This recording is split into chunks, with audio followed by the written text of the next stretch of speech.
Hello and welcome. In this brand new series of videos, I will attempt to tell you all about this object. If you don't know what this is a power tool battery. It's a lithium-ion cell power tool battery pack, to be specific. So, I'm going to tell you in the most simple terms what this is, what it does, and what it's made up of.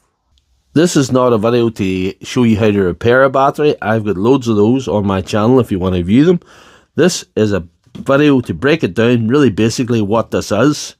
And it'll be presented to you in the most basic terms. So if you crawled out of a cave and never seen another human being or society in your life, you should be able to pick it up from these series of videos if I do my job correctly.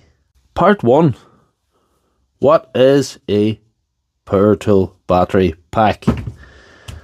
So that word pack I added there, did you hear that? That's important. We'll explain that later, why that's so important.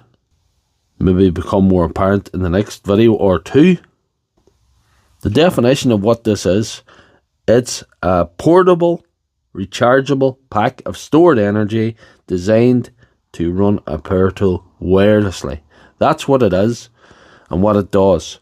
But that doesn't even touch on the significance of these things. These newer lithium type, I call them newer, they've been around for 15-20 years in a big way. These have basically built and maintained the world for the last 15 years especially, and they've changed the whole power tool industry beyond recognition. I think it's only right that I do these videos so everybody down to a basic level realises what they are, what they do, and what's inside. With all that said, I still haven't told you very much, because looking at this from someone who doesn't know, this is a confusing mess of different colours and different numbers written on the side here. There's many different brands, different voltages, different AH. They've all got AH ratings on them, which is amp hour. And that's important. Voltage is one thing, amp hour is another.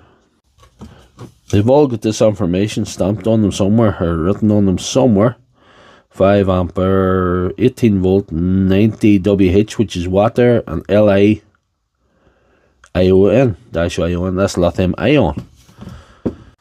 Again, this can all be so confusing if you don't know. So starting in the most basic way, these all have a thing on them called a battery indicator. And this is to tell the user roughly the level of charge that's left in the pack. The most of them have it. These older Panasonic ones didn't have it on the battery. They had it in the tool, which was sort of a solution. And these more modern Milwaukee M12 12 volt have it on the tool also. The next thing we're going to explore is the top of the battery. The top of the battery would be something we could look at. You see there's a plus and a minus terminal. That's the positive and the minus, and that goes into the power tool here at the bottom and connects, and that's what sends the power from the battery into the tool, into the electronics inside the tool.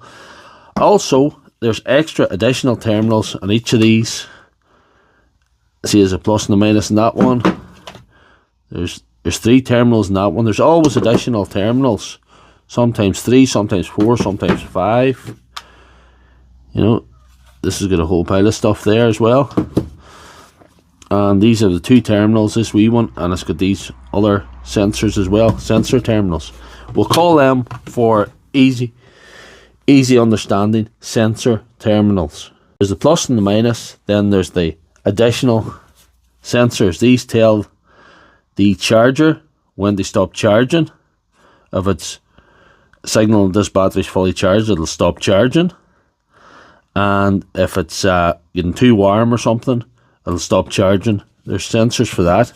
Again, on the tool, these will communicate with the tool. If the tool's overheating, if the battery's overheating, if the battery's getting too flat and needs to shut down and the tool will stop working, they do that as well. Yeah, that's really basically what they do. Your battery does get flat, you put it on the charger, and the charger starts to charge it. Like that. Because we're operating at a very fundamental basic level, a Milwaukee battery is for Milwaukee. a DeWalt batteries for a DeWalt. They're not compatible with each other without the aid of something called a battery adapter. These are not maybe recommended to the manufacturer at all, and there are issues. They get you out of trouble in a pinch if you need to use a battery that doesn't fit, but they're not recommended for heavy use on a professional building site for reasons I'll go on to in later videos possibly.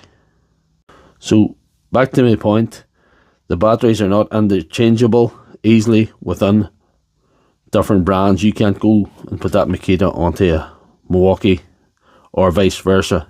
It's not designed to work that way. Now with that, we've covered a lot of stuff regarding what the battery is from the outward appearance. I want to just touch on this last thing because I realised that this was a thing on the internet. These all have the little clips on them, these batteries. I'm going to show you here. They're all in different places, but they all do the same thing. They're all designed to press in for one reason, and I'll show you the reason now. You slide your power tool battery onto your tool. It just slides on with a quick firm click, and then you have your buttons or button, and you press them and slide it off. Apparently there is a thing, it's a very popular search, how to remove a power tool battery, because people are inexperienced, slide them on and try and take them off without pressing the button. But that's, that's okay. That's basically everything that I can tell you outside of the battery. In part 2 we'll maybe discuss more about what the amperes mean and why it's important in your battery, and what the voltage means and why that's important, and why, for example, that this is 20 volts and this is 18 volts and this is 18 volts here and it's 20 volts in America, even though it's the same battery. So if you like this video, please give it a thumbs up and please tune in for the later episodes.